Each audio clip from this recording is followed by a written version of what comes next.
అందరికీ నమస్తే అండి. మన దేశంలో చట్టసభ సభ్యుల్లో 78% మంది కోటీశ్వరులే. ఓవరాల్‌గా దేశం మొత్తం మీద ఎమ్మెల్యేలు కావచ్చు, ఎంపీలు కావచ్చు, ఉన్న చట్టసభ సభ్యుల్లో 78% మంది కోటీశ్వరులు. 26% మంది 100 కోట్లకు పైగా అధిపతులన్నమాట. ఈవెన్ మన రాష్ట్రంలో చూసుకుంటే 175 మంది ఎమ్మెల్యేలు ఉంటే అందులో 27 మంది ఎమ్మెల్యేలకు 100 కోట్లకు పైగా ఆస్తులున్నాయి. అంటే మన దేశంలో రాజకీయ నాయకులు ఎవరు కూడా పేద లేదా మధ్యతరగతి వాళ్ళు అయితే కాదు. మ్యాక్సిమం ఎక్కువ సంపద ఆస్తులు ఉన్నవాళ్ళే.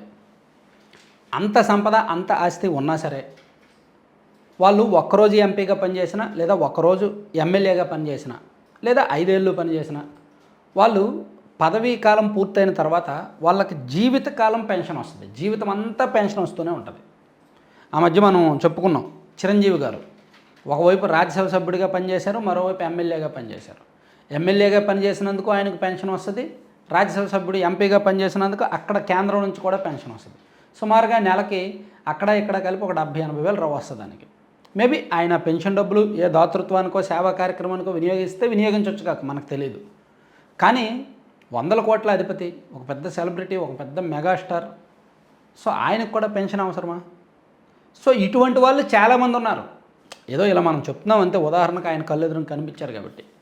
ఇటువంటి వాళ్ళు పెద్ద పెద్ద ఇండస్ట్రియలిస్టులు, పెద్ద పెద్ద పారిశ్రామికవేత్తలు, పెద్ద పెద్ద కార్పొరేట్ శక్తులు రాజ్యసభకు పనిచేసినా లేదా పార్లమెంట్ లోక్సభలో పనిచేసినా లేదా ఎమ్మెల్యేగా చేసినా రిటైర్ అయిపోయిన తర్వాత వాళ్ళ పదవీ కాలం పూర్తయిపోయిన తర్వాత పింఛన్లు వస్తున్నాయి, తీసుకుంటున్నారు. సో వాళ్ళకు వాళ్ళు వద్దు అని అయితే ఎవరూ చెప్పట్లేదు స్వతహాగా. సర్లే తీసుకొని ఏదో ఒక సేవా కార్యక్రమాలకు వాడదాంలే అని అనుకుంటున్నారు మేబీ కొంతమంది, కానీ తీసుకుంటున్నారు. ఇప్పుడు ఈ సబ్జెక్ట్ ఎందుకు చెప్తున్నానంటే శ్రీలంకలో నిన్నగాక మొన్న ఒక బిల్లుకు ఆమోదం పొందారు, ఒక బిల్లును ఆమోదించారు. యాక్చువల్లీ 2 నెలల కిందట అనుకుంటా మాజీ ఎంపీలకు శ్రీలంక పార్లమెంట్లో పనిచేసి మాజీ ఎంపీలు పదవీ విరమణ చేసిన వారికి పెన్షన్లు, ఇంటద్దె, అలవెన్స్లు అన్నీ కట్ చేసింది ప్రభుత్వం. తాజాగా నిన్నగాక మొన్న మరో బిల్లుకు ఆమోదం తెలిపారు. అదేంటంటే ప్రస్తుతం ఎంపీలుగా ఉన్న వాళ్ళకి కూడా ఎటువంటి పెన్షన్లు, ఎటువంటి జీతభత్యాలు ఇవ్వరంట. అది శ్రీలంక తాజాగా ఆమోదించింది. దీనివలన శ్రీలంక ప్రభుత్వానికి సుమారుగా సంవత్సరానికి ఒక 500 కోట్ల వరకు మిగులుతుంది అనేది వాళ్ళ లెక్క. మొత్తం అన్నీ కలుపుకొని శ్రీలంక ప్రస్తుతానికి ఆర్థిక సంక్షోభంలో కొట్టుమిట్టాడుతోంది. 2022 సంవత్సరం నుంచి కూడా ఆ దేశానికి ఆర్థిక సంక్షోభం ఉంది.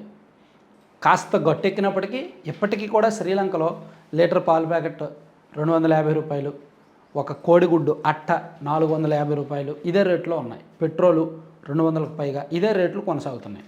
కొంతమంది మన దేశం వాళ్ళు మన దేశం కరెన్సీతో పోలిస్తే శ్రీలంక కరెన్సీ విలువ ఎక్కువ కదా, సో మన దగ్గర రూపాయి శ్రీలంకలో 3 రూపాయలు కదా, కాబట్టి అక్కడికి వెళ్తే మన దేశం నుంచి ఒక ₹1,00,000 తీసుకెళ్తే శ్రీలంకలో 3 లక్షలు అవుద్ది, విలాసవంతంగా గడిపి రావచ్చు, తిరిగి రావచ్చు అనుకుంటారు. కానీ అక్కడున్న ఆర్థిక సంక్షోభం కారణంగా ఏమాత్రం పనిచేయట్లేదు అనమాట.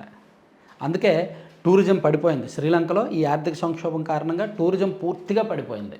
శ్రీలంకకి ఎక్కువ ఆదాయం వచ్చేది టూరిజం వల్లనే. సో ఈ మధ్య అది డ్రాప్ అయింది బాగా. దాంతో ఆర్థికంగా బాగా ఇబ్బందులు ఎదుర్కొంటున్నారు.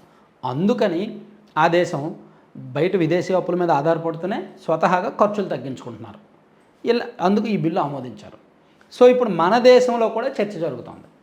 నిజానికి శ్రీలంకతో కంపేర్ చేసినా మన చుట్టుపక్కల ఉన్న దాయాది దేశాలతో కంపేర్ చేస్తే మన దేశంలో పొలిటీషియన్స్ ఆస్తిపరులని ఏడీఆర్ ఎప్పుడు నివేదిక ఇచ్చింది. సో ఇప్పుడు యాజ్ ఆఫ్ టుడే ఈ పార్లమెంటు సభ్యులు కావచ్చు, ఈ ఓవరాల్గా అసెంబ్లీలో ఉన్న ఎమ్మెల్యేలకు కావచ్చు కోటీశ్వర్లే ఉన్నారు. సో వీళ్ళకి ఈ ప్రస్తుతం అయితే మాత్రం ఎంపీలకి సుమారుగా వచ్చేసరికి నెలకి 2.5 నుంచి 3 లక్షలు వస్తుంది అన్ని అలవెన్స్లో కలిపి. ఎమ్మెల్యేలకు రాష్ట్రాల వారీగా ఒక్కో రాష్ట్రంలో ఒక్కోలా. ఇప్పుడు మన రాష్ట్రంలో చూసుకుంటే 3.5 లక్షల వరకు వస్తుంది అంతా కలిపి, అలవెన్స్లు అవి ఇవి అన్నీ కలిపి. తాజాగా నిన్న ఎమ్మెల్యేలకు కూపన్లు కూడా ఇచ్చారు. ₹1,00,000 చొప్పున కూపన్ ఇచ్చారు క్రోమా. వాళ్ళు ఆ కూపన్ తీసుకెళ్ళి క్రోమాలోకి వెళ్ళి ఏమైనా కొనుక్కోవచ్చు అంట, పాపం పేద ఎమ్మెల్యేలు కదా. అలాగే లాస్ట్ ఇయర్ కూడా సేమ్ కూపన్లు ఇచ్చారు. అంటే ప్రతి సంవత్సరం ఎమ్మెల్యేలకు కూపన్లు కూడా అదనంగా ఇస్తున్నారు. దాంతోపాటు అలవెన్స్లు, జీతభత్యాలు ప్లస్ దేశవ్యాప్తంగా ఎంపీలకి మాజీలు అయిపోయినా సరే ఓడిపోయిన తర్వాత మాజీలుగా ఉన్నా సరే వాళ్ళకి జీతభత్యాలు వస్తాయి, ప్లస్ వాళ్ళు ఎవరైనా చనిపోతే వాళ్ళ భార్యకు కూడా సగం అమౌంట్ వస్తుంది అనమాట. అలాగే వాళ్ళకి ట్రైన్లో ఫ్రీ జర్నీ ఉంటుంది, ఇతర అలవెన్స్లు చాలా ఉంటాయి, హాస్పిటల్స్ కార్డులు అవి ఇవి ఉంటాయి.